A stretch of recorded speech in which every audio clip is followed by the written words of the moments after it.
Энэ тендертэй холбоотой их асуудал, тулгамдсан асуудал их байна. За тендерийн тендерт ялаад тодорхой объектыг хийж дуусгахаар 4-5 жил болоод байхад хугацаанд дуусгалгүй явж байхад тэр компани дахиад нэмж тендер авчдаг юм байна. Жишээлбэл тэр урд авсан өмнө авсан ажлаа дуусгаагүй мөртлөө өөр нэг аймагт концессийн гэрээр бас нэг зам тавих ажил авчдаг. Дахиад энэ жил нэмж улсын төсвийн хөрөнгөөр дахиад нэмж зам авчдаг. Тэгсэн мөртлөө өмнөх авсан ажлаа 5 жил болгоход одоо хүртэл хийж дуусгаагүй ийм компани байна. Тодруулж хэлэх юм бол Баян-Улгийн аймгийн Өлгий хотоос Цагаануурын чиглэлд тавьж байгаа 40 км-ийн автозам тавих ажлыг ховдын нэг компани авсан байна. 2008 онд. Би энэ хойдны яг өдийд бас төсөл хэрэг эрхчлийн энэ жилийн төсвийг хэлсэж явах үед бас энийг ярьж ийсэн. Өнөөдөр бас дахиад ярьж байна. Гэтэл тэр компани бол нөгөө 2008 онд авсан тендерийн хөрөнгөөр өөр газарт очиод концессийн гэрээр ажил гүйцэтгсэн байна. Энэ жил дахиад зам авсан байна. Ингэж өөгшүүлээд байж болох юм уу? Энэ ч ямар ч ёстой юм бэ? Энэ дээр тодорхой хариулт өгөөч. Тэгээд тэр замыг хизээ дуусгах юм бэ? Дуусгах юм уу, дуусгахгүй юм уу гэж ийм асуултыг нэгдүгээр асуумаар байна.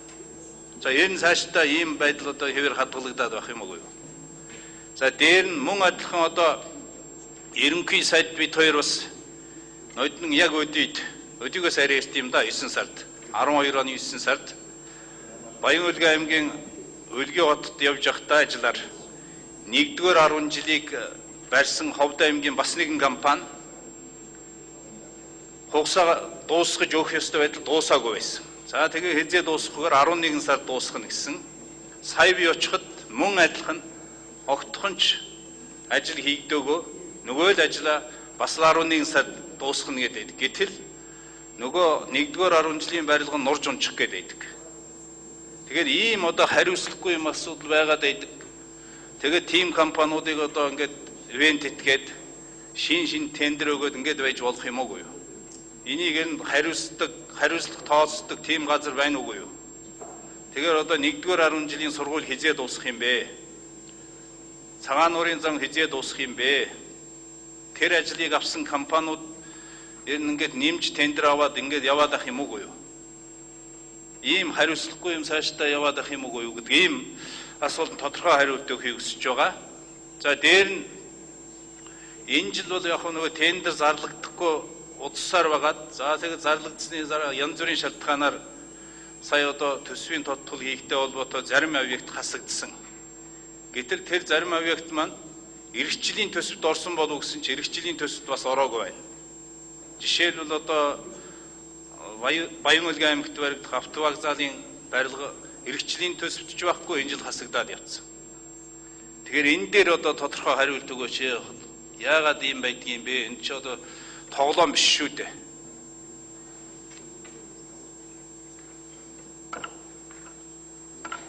Чингис бондын хөрөнгөөр хөдөө юу хийж байгаа вэ? Эдийн засгийн яамны хариуцдаг юм уу? Сангийн яамны хариуцдаг юм уу? Эдийн засаг уу?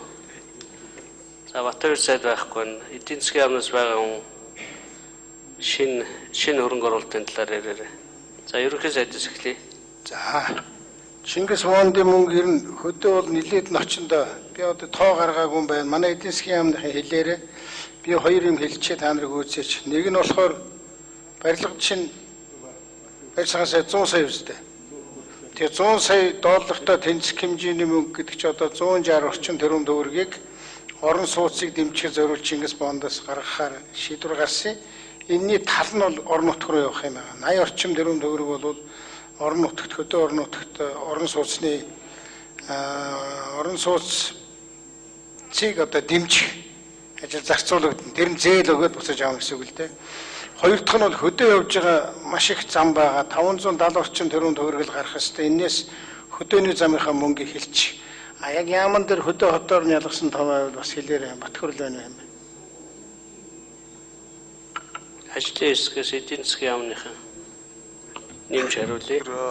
10 төсөл тодорхой болсны 6-аас нь 100% буюу эсвэл хэсэгчсэн байдлаар хөдөө орон нутагт одоо хөрөнгө оруулалт хийх тийм шийдвэртэй байгаа. Нийт мөнгөн дүнгээс нь аваад үзэх юм бол хуваарлагдсан хөрөнгийн 60% орчим хувь нь хөдөө орон нутаг руу чиглэсэн байна. Үүн дотор одоо хамгийн томоохон хэмжээний төслүүдийн дурдах юм бол орон нутагт автоцаан барих төслүүдэд нийтдээ 570 тэрбум төгрөг, шин төмөр замны төсөлд энэ ондоо 200 сая доллар, мөн сая дурдсан төрийн орон сууцны корпорацид 50 сая ам доллартай тэнцэх хэмжээний хөрөнгөөр орон сууцчлах хөтөлбөр санхүүжүүлэх ийм шийдвэрүүд гарсан байна. Ховдын замын компани 40 км зам тээврийн яам.